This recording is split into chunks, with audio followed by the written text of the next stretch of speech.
Welcome to Groundwater Talk Live. I'm the Groundwater guy, Tom Ballard, your host for today. And let's talk about training is what we're going to discuss today. So the need for water district training beyond contact hours. We tend to focus on contact hours, so we're going to kind of go beyond that today.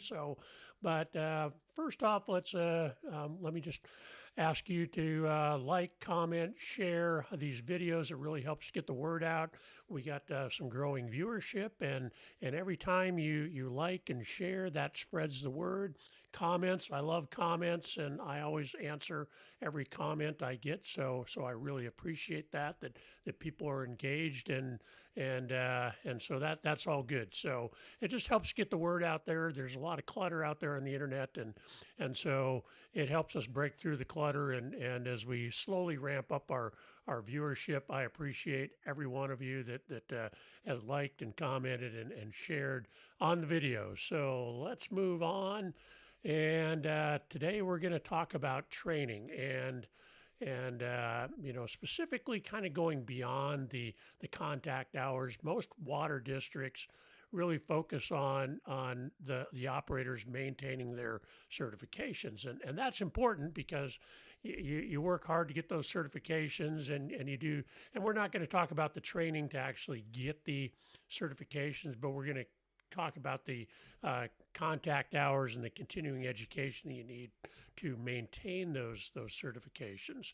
And so everybody rightfully focuses on those because that is what they need to maintain the certifications, and you got to maintain that certifications in order to maintain your operator license and certification to keep working in the business. So that's all good, but there are some things that we're going to talk about today that kind of go beyond that water districts need, especially smaller water districts, is really kind of going to be the focus here. Bigger water districts, the big, huge ones, they got a lot of this covered and they got a lot of specialty people, but smaller water districts where everybody wears a lot of hats, I think the training is really important. So we got to kind of work that in there, and not just the technical training for contact hours, but the training that goes beyond that. So let's kind of look at the background here and go from there. So usually this really comes out when you're applying for state or federally funded grants and loans. They're going to require water district capacity in three different areas. Now I'm not talking about water capacity in the terms of the actual amount of water, but we break things out, and this is going to be required for funding that you meet these requirements. So there's three components. One is the technical. And technical is going to consist of source water protection, water treatment, distribution system, water quality monitoring, all these things you think of in terms of the day-to-day operations and what a treatment plant operator actually focuses on. But there's two more aspects to this.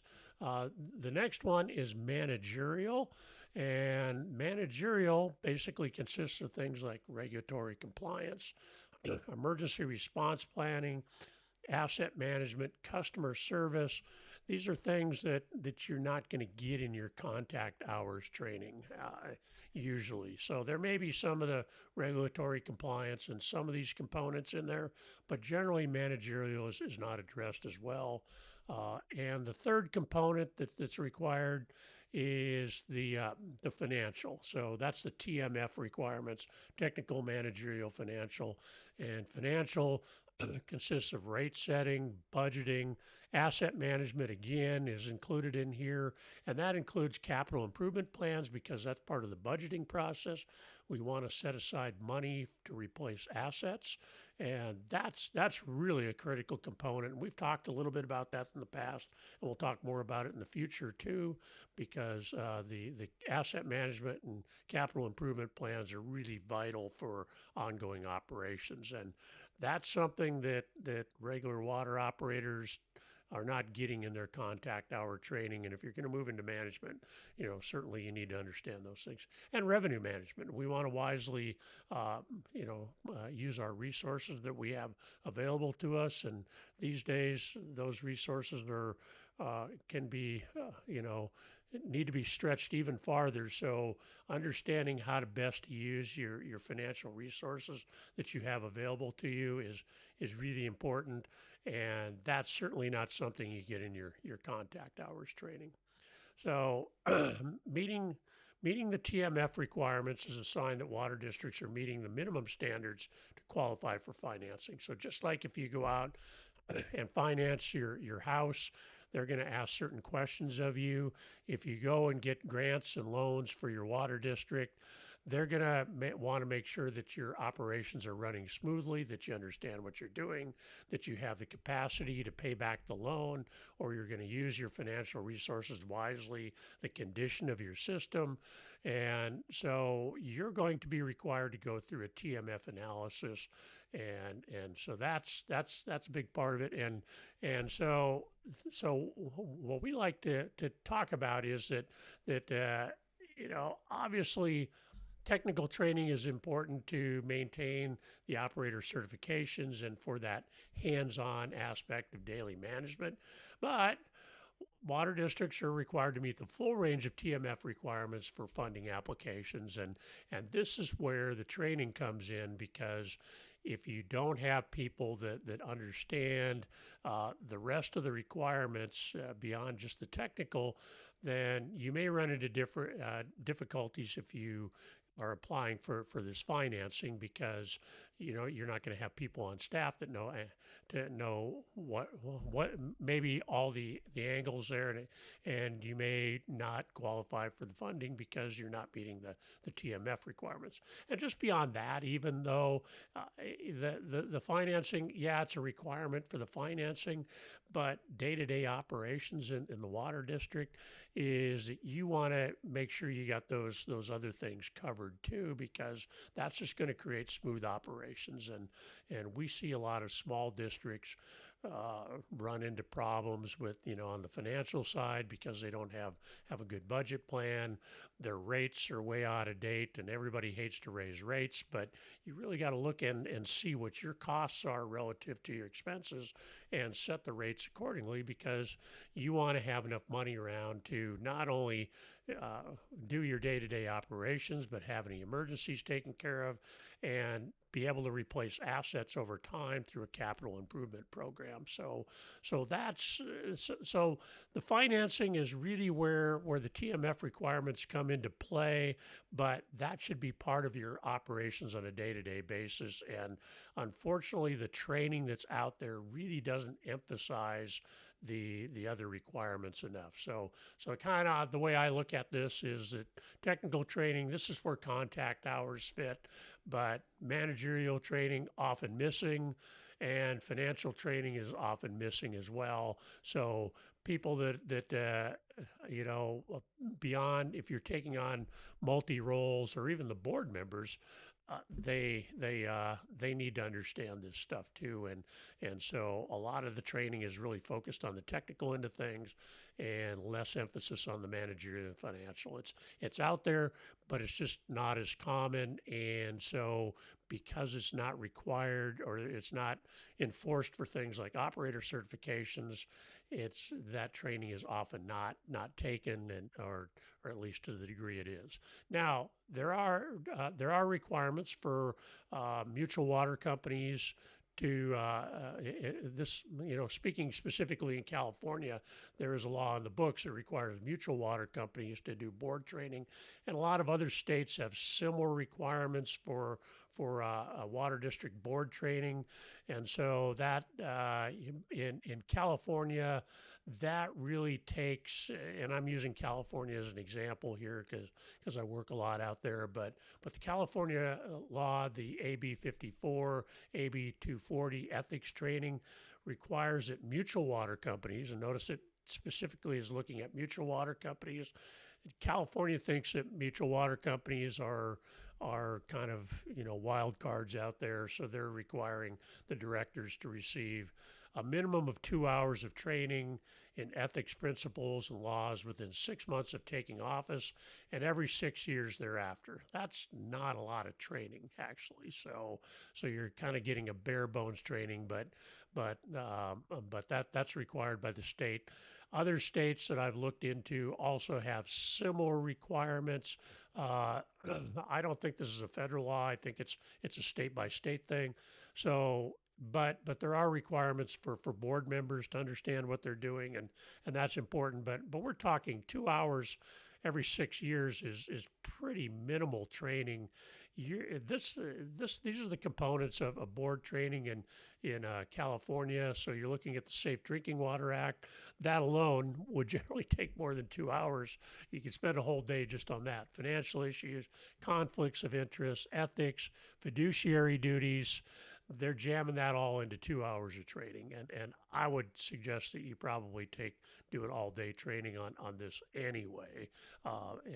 This is the minimum 2 hours. You can go beyond that, but for board members, we see a lot of board members out there that really have forgotten their training or kind of skirted around it, and it does run into issues because it's important. Every penny counts these days. We're all tight out there, and so this is important. But so beyond the contact hours, there is the board training, but beyond that, there's a big gap out there, and that's kind of what I'm going to discuss here today. So we want to go beyond the contact hours and start looking at what else we can do now. People are going to complain and say, we're already really busy. We don't have time for additional training. But the problem is if you don't understand what you're doing in some of these other areas, you're going to fall down. And it's important. Bigger water districts are fortunate because they can have a lot of people on staff and they can have experts in different areas. When you get down to smaller water districts, like I say, you got people wearing multiple hats. You may not have the expertise, and sometimes it's fly by the seat of your pants, and the right decisions may not always be being made. And when it comes to your financial resources, that can prove to be pretty disastrous. So we're going to look at really three different options here to kind of get additional training and advice, and so. Like I say, you're not going to get, I mean, you might get a certificate. You're not going to get necessarily contact hours for these things. Also, some of these things kind of are borderline. So you might be able to wedge them in and get contact hours for them. But some of these are clearly not the technical training that would qualify for contact hours, but they're still vital nevertheless. And so, especially for people moving into management eventually, they're going to need to know these things and not just be expected to learn on the job, because there may be things that they don't pick up that way. So we're looking at beyond the contact hours here. So the first one is the expanded training concept, and this is probably what most people are thinking I'm going with is really adding additional training. Now the trick is, how do we fit this in? And let's look at the components of that. This additional training I'm suggesting should be focused on managerial and financial aspects, because that's where traditional contact hours training falls down, and there's big gaps there. And when we look at water districts that are having some problems, it typically falls within the managerial and financial areas rather than the technical. The operators tend to have the technical down fairly well. There may be some things situations that arise where you don't have the expertise there or the experience to deal with some technical aspects, but generally you can work through those things. Where we see small water districts running into problems is on the managerial and financial aspects, where, like I say, you may have board members that come in that are, and a lot of times the people running the actual manager may, and on these really small districts, may have another job where he's got a car lot or a grocery store or something like that, and he's also running the water district, and a lot of that experience may not be directly transferable to the water district. So these are the areas where we typically see problems, and if you got problems there, going back to the funding issues, that's really going to maybe stop you from getting the funding you need. And funding should be planned for, and that's going to be another aspect of this. We're looking at budget and financial management. Is you're going to need to know when you're going to need the funding and go out and get it, and you're going to need to meet the TMF requirements. But if you don't even know what those things consist of, and you're looking at this form going, we don't meet this requirement, we don't meet this requirement, and you need that funding, then you got problems. So I'm suggesting that you have some expanded training that doesn't have to take a lot of time. And there are people out there that will set up the training kind of on your schedule. So, say you have 6 hours of training you want to do, you can do that for 2 hours a day in the morning for 3 consecutive days, or 3 weeks, 1 day for 3 weeks, 2 hours a day. I mean, so there are people out there that'll do the customized training for you, that'll get this aspect done and get you on the right path. And so I think that's important. And the big thing is, generally water districts are going to promote people from within. So you got somebody that's out there, you got personnel that are out there working on the valves and the SCADA system and stuff. They have that down. Now you're asking them to take on more of a managerial role, and they're having to look at these things that they really don't have any clue on and they haven't been prepared for. So it's important that you identify people that you're planning to have move up and get them the training that they need, so when they step into that position, that they will at least have some training and can kind of understand what they're doing. So, and also having a better understanding of the entire operation. It's just like I keep hammering home here. We're really focused on the technical aspects of managing the system and making sure that we're getting the right amount of chlorine residuals, and that our treatment system is operating correctly, and that our wells are pumping at the right rate. And we're not understanding how that fits within the system.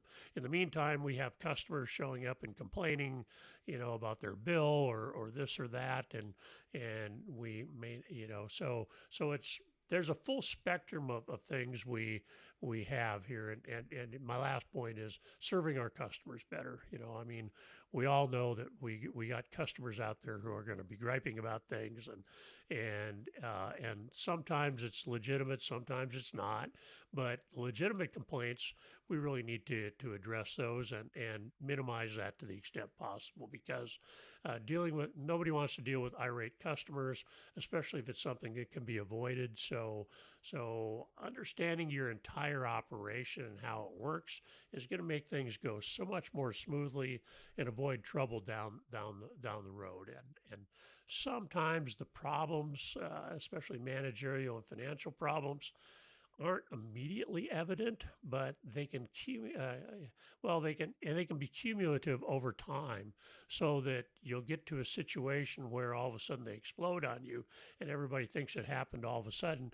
No, it actually happened over a period of years where things got neglected or not done right, and then all of a sudden it blows up in your face.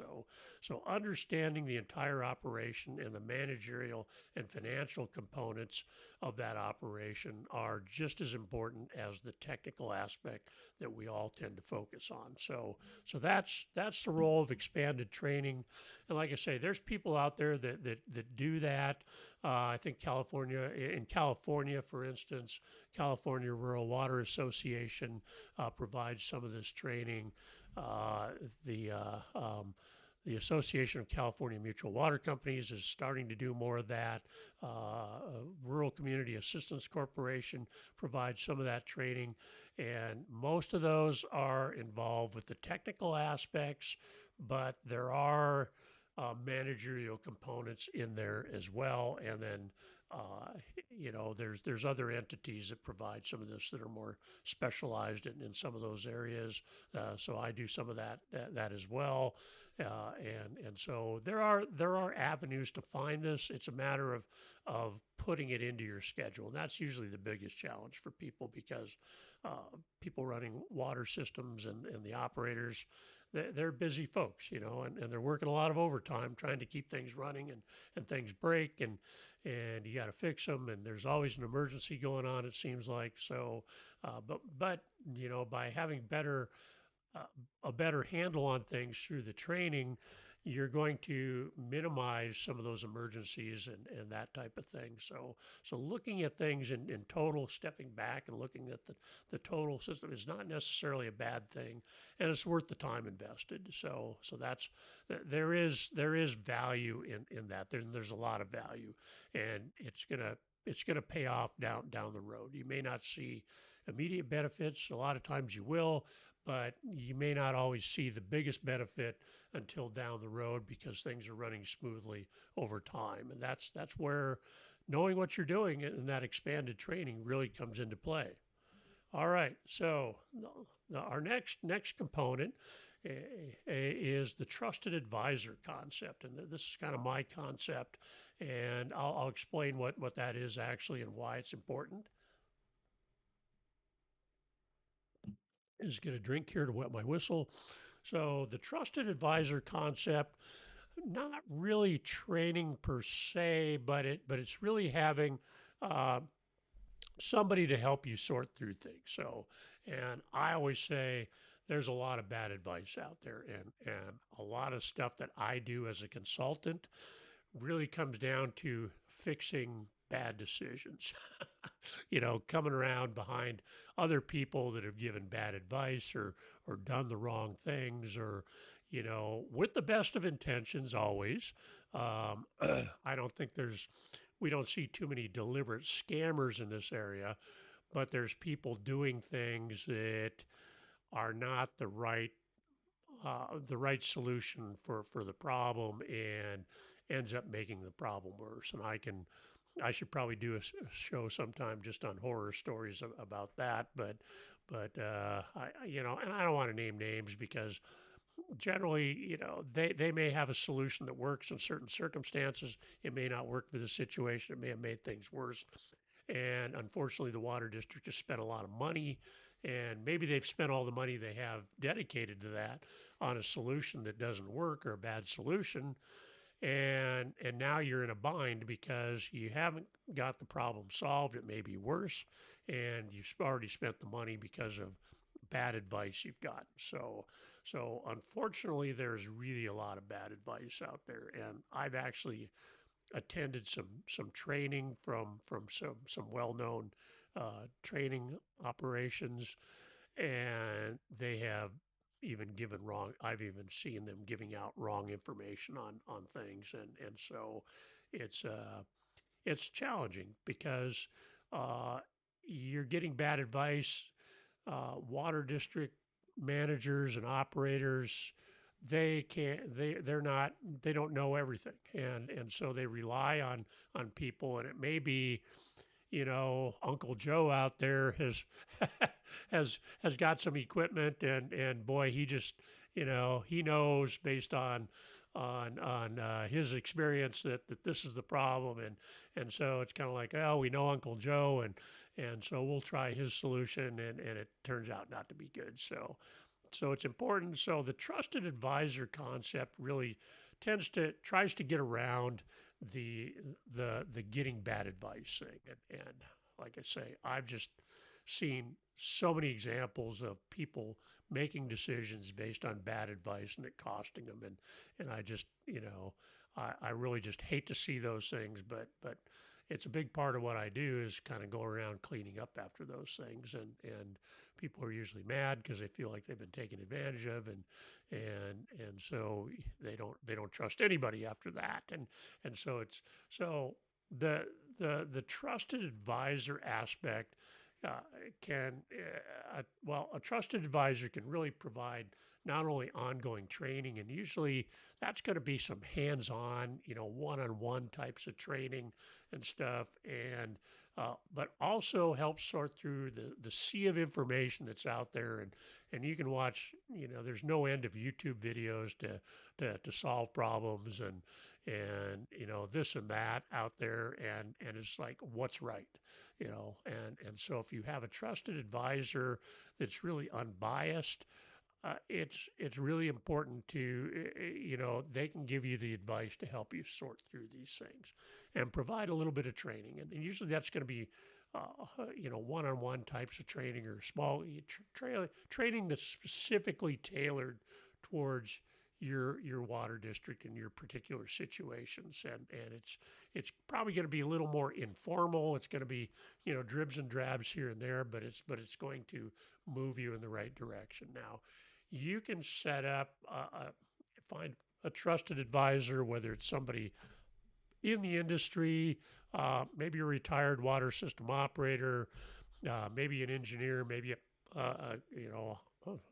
in my case, a hydrogeologist consultant. Those types of people, that have the experience, and you want to look at the experience, and and find somebody that's solid that can provide the unbiased advice. Boy, I all of a sudden got the hiccups here, so I apologize on that. It's kind of like one of those things you can't control sometimes. So, but this person is really going to uh, be able to help you sort through that information and find out what's appropriate for your particular situation and provide you some training here. So I think that's something that a lot of people need, especially smaller water districts. The trusted advisor is really, really important, is to have somebody that they can rely on that's not Uncle Joe. It's somebody that has the technical background that can really help them sort through the bad information and separate the bad information from the good information. And like I say, some things may be appropriate for other situations. This problem in this well over here, this might be the perfect solution. But in the water utility business, and I'm a groundwater guy, so one size does not fit all. The problem in this well may be completely different from the problem in this well over here. And so the solution may be different, and you got to tailor individual solutions for individual problems. And that's the problem. We have a lot of people out there that have one size fits all solutions, and that's not necessarily the answer, or at least to the point where it can be tweaked for your specific situation. So it's diagnosing what the problem is and then coming up with a solution that's appropriate instead of the one size fits all. And that's where the trusted advisor can help you sort through these things. And a trusted advisor is also going to have other people that they can call on, that they know in the industry, that they can rely on. Basically a network. And so if they don't know a specific problem, they can consult with somebody that they know and trust, and that provides good information. And so you're going to get solid information that way. Now you can set up a trusted advisor situation. Just put somebody on a retainer. It shouldn't cost you a lot of money because they should be available. You can meet with them, once a month or something for a few hours. It shouldn't cost you an arm and a leg. If you got a big project coming up, you may need to buy some more of their time or put them on a retainer or something like that. There's different ways to handle that, but really somebody that has the technical knowledge that's going to allow you to sort through the bad information and come up with the right situation to address your specific issues. And that's important. That's important because I've just seen too many people spend too much money on solutions that did not work for them. And I just, it kind of almost breaks my heart when you go into a small water district and they've blown all their capital and they still have the same problem. And it just, breaks my heart and makes me mad at the same time at the person that gave them the bad advice. So I really promote the trusted advisor concept. Whoever you use, it's important to have somebody that has the technical background and that you trust, and that they can give you the advice you need to make the right decisions. You're going to be so much better off financially and technically as well, to when you make the right decisions, and less customers complaining too. So now, the last thing I wanted to talk about was the mastermind concept, and this is really something that is a business concept that kind of evolved. It kind of dates back to Napoleon Hill. I don't know if you've ever read Napoleon Hill. He had a book, and he's long since dead, but he wrote a book called Think and Grow Rich, and he and so it's a whole concept on that, but part of that, and the part that really survived him, is the whole concept of the mastermind. And so I came up with a definition of a mastermind for water systems, that so I altered the classic definition, and so this is really what a mastermind group would look like for small water utilities. It's a cooperative alliance of water utility professionals who convene periodically to exchange industry-specific knowledge, establish objectives, and offer mutual support to enhance operational efficiency and success. So what all that means is you're putting together a group of managers of water utilities. They're meeting on a regular basis, maybe monthly, maybe twice monthly, and they're sharing their common knowledge because manager of water system A over here may have experience with a particular problem that now manager of water system B over here may be running into but has no experience with. They can share their common knowledge. So in a sense, this kind of follows from the trusted advisor concept. Is you're getting a group of trusted advisors or sharing the knowledge and experience from different water system managers where they have their hands-on knowledge that they're willing to share. And you basically get together and do this on a regular basis, and you share information. So that's basically what a mastermind group is, and it can be very effective. It needs to have some order and structure to it, but it can be very useful with shared information. So I usually find that they're best if you have a specific agenda. You don't want to be too rigid. I've been in some where they're very rigid. You get, you use clocks to clock the amount of time, and you can't go over, when you speak, and that's a little bit too much. But you should have an agenda that you discuss every time. Everybody gets a chance to speak and share that information. And so this is industry peers, basically, and you can have it led by your trusted advisor even, so you can kind of meld those two, but that's how it works, and so that's interesting. We have a program we call Water Masters Mastermind. We kind of run it a little bit differently than a typical mastermind because we incorporate some training in it. But this is just kind of my concept of how we make this work. You can take this concept and you can create your own and kind of research and put it together. Ours is kind of I tend to lead these. We take 8 to 10 water district representatives. So we take a select group. We limit it to I like to have about 8, but we'll 8 to 10 probably is ideal. You don't want too few because if somebody doesn't show up, then it's not real productive. So you want to have somewhere to 8 to 10 to kind of get a range of experience and knowledge in there. We usually make a 12-month commitment to do this, and then we're meeting 2 times per month online. So we can have water system operators from around the country actually come together and share their experience, and they share the problems and solutions. We also we kind of take it a little bit further. Is we provide some mini trainings focused on specific issues that are specific to the problems the group is experiencing. So they're hyper focused on the particular group, and we structure it that way. So it's a little bit different than your traditional concept. You can put together the same type of thing.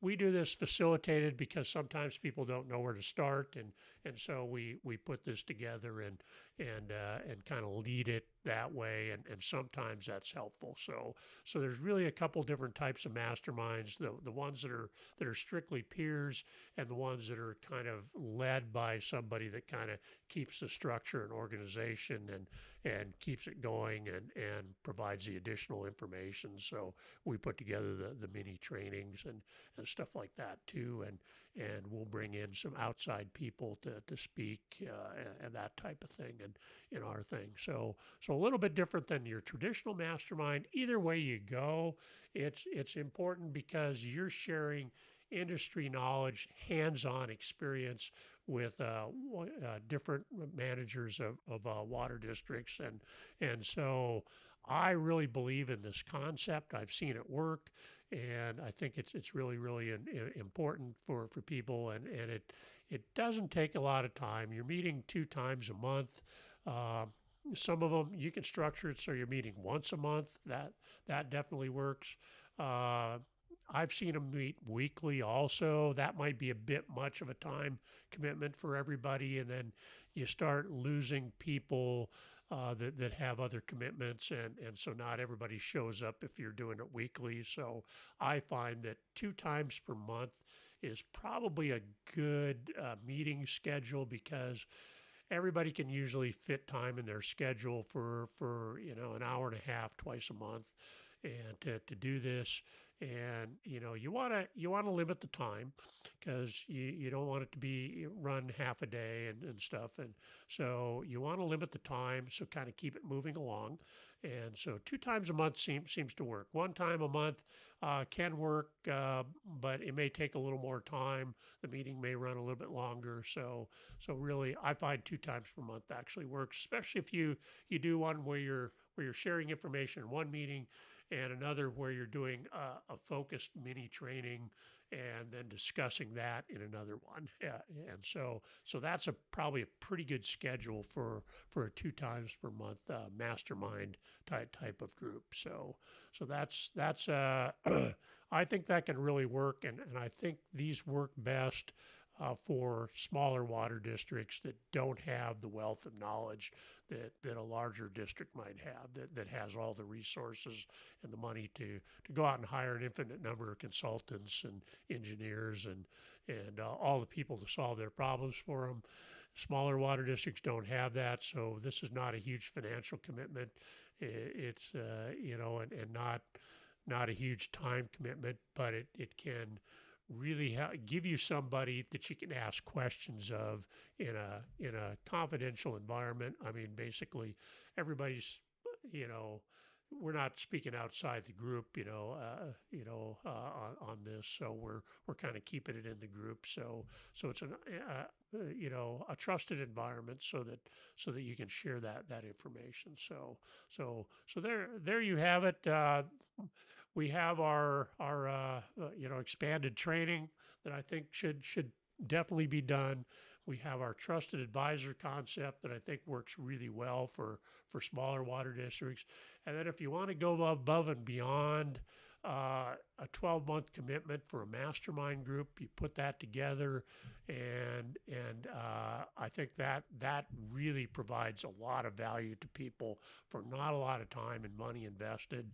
And you can really grow your knowledge and solve a lot of problems that way. So I really like the mastermind concept, and that's kind of why we facilitate that for some people, and that's kind of grown out of our training stuff. But and the consultant, both the training and consulting side kind of come together in that. But that's a facilitator-led mastermind as opposed to a peer-to-peer mastermind, and so that's kind of the options to keep the training going. I urge small, especially smaller water districts, to go above and beyond the contact hours training and really start looking at some of this managerial and financial, tying it all together with the technical, so that if you do need to go get funding, you have all your TMF requirements addressed. But beyond that, even the funding is a smoothly running water district where you anticipate problems, you can address problems, unexpected problems quickly. You have some people around that can that you can consult, that are going to give you good advice, so you can solve those problems quickly, and ultimately that ends up with happy customers and minimal complaints, which is really what we're all going for, and not running into major financial difficulties. So that is the show today. You can reach me. My website is sehydrogeology.com. You can reach me at tballard@groundwaterguy.com via email. I'm always looking for guests to be on there. We're going to kind of eventually go back to having more guests. This is the URL if you want to be a guest on Groundwater Talk Live, and you have relevant information on groundwater, water systems, operations, those types of things. We're looking for people with those topics, so you can schedule up here to come on a future show, and I'd love to have you. We stream live on the Groundwater Guy YouTube channel and also on LinkedIn. I also have a Facebook group that really doesn't have much going on, but I stream onto Facebook, and I'm trying to do Twitch as well. Somebody told me I need to stream on Twitch. I don't understand it all that well, but I'm trying to figure it out. But I am streaming on Twitch also. But these are the two main channels where people watch us. And speaking of the Groundwater Guy YouTube channel, don't forget to subscribe to that. I appreciate the subscribers as our numbers grow. I appreciate all that. That is the Groundwater Guy YouTube channel. And you can hit the bell. If we do this every Thursday, generally at 11 o'clock Central Time, 9 o'clock Pacific Time. So we cover a variety of topics. All our old shows are on the Groundwater Guy YouTube channel. You can find them there. We got over 80 videos up there now on a variety of topics, and all dealing with groundwater issues. And so I think there's a lot of value in there. You can dig through those, and so I appreciate it, and I will look forward to seeing you next week.